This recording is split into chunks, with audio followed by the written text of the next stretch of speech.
Alors concrètement, dis-nous un cas d'utilisation dans lequel la technologie que Audio Gaming propose est plus efficace ou représente une meilleure solution pour des raisons que tu me donneras par rapport à une logique sample-based.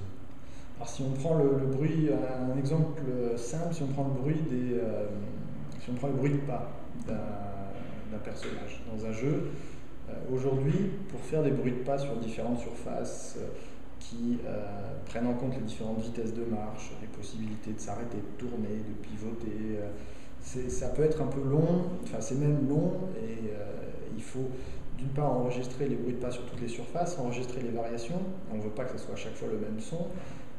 On veut enregistrer aussi les différentes vitesses de marche. Est-ce que je marche très lentement? Est-ce que je marche un peu plus vite? Est-ce que je cours?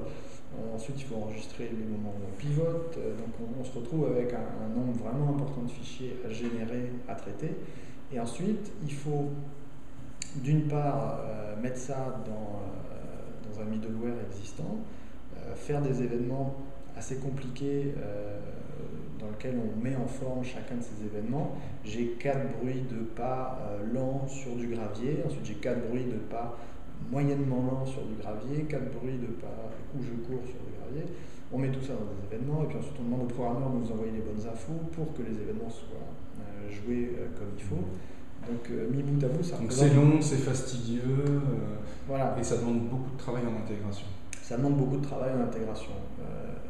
Donc si on peut réduire ce temps-là à un temps vraiment uniquement passé à changer des valeurs de synthèse, on gagne énormément de temps et on gagne énormément de flexibilité. C'est-à-dire que plutôt que de passer 4 semaines à faire ça, on va passer une demi-journée où en 1 heure le programmeur va brancher la librairie de synthèse et va lui envoyer les paramètres physiques de course, de rotation et autres. Et ensuite on va passer le reste de l'après-midi à faire du sound design où on va changer la coloration des bruits de pas en fonction des chaussures, en fonction des matériaux, que sais-je. Je pense qu'il y a une question que peuvent se poser les designers sonores qui ne seraient pas forcément très proches des technologies de synthèse.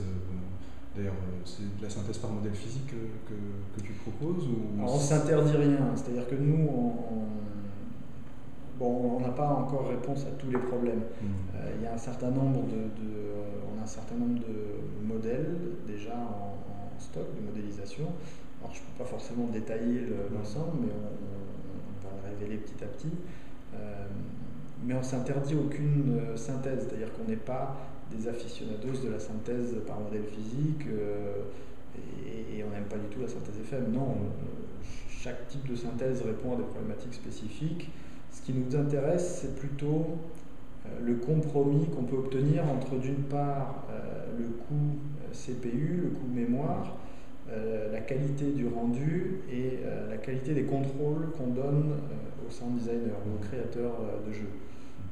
Et mine de rien, c'est un équilibre assez dur à trouver.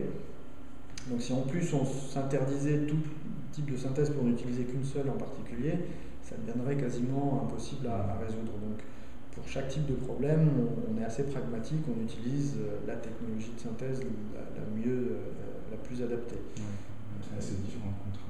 Ouais, parce que c'est vraiment un ensemble assez difficile à résoudre de façon harmonieuse à chaque fois pour que le sound designer ait du contrôle et ne se retrouve pas avec quelque chose qui sonne toujours pareil et sur lequel il n'aura plus vraiment d'influence. Alors je vais te poser la question très clairement. Est-ce qu'avec les technologies de synthèse que vous utilisez, de synthèse sonore que vous utilisez, est-ce qu'on peut atteindre le même niveau de réalisme sonore auquel le joueur est habitué par rapport à une logique basée sur l'échantillon? C'est une bonne question parce que c'est difficile d'y répondre sans parler de cas précis. Oui pour certaines choses, non pour d'autres. En gros, la réponse, c'est ça. C'est-à-dire qu'il y a un certain nombre de domaines où pour l'instant, et pendant un moment, on sera clairement en dessous en termes de qualité. La voix, par exemple, on est très très loin d'avoir des vraies voix synthétiques de qualité avec un vrai jeu d'acteurs. C'est pas pour tout de suite, c'est pas pour l'année prochaine et c'est pas pour dans quelques années. Ça va prendre du temps.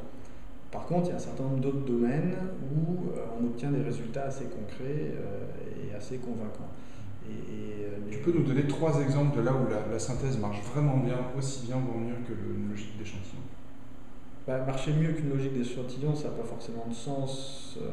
En termes de réalisme sonore, j'entends uniquement. On sera au mieux, on sera aussi réaliste qu'un véritable enregistrement, mais on ne sera pas mieux. On ne peut pas faire mieux que la réalité. Bien sûr. C'est difficile. Après, il y a un domaine de sound design qui est différent.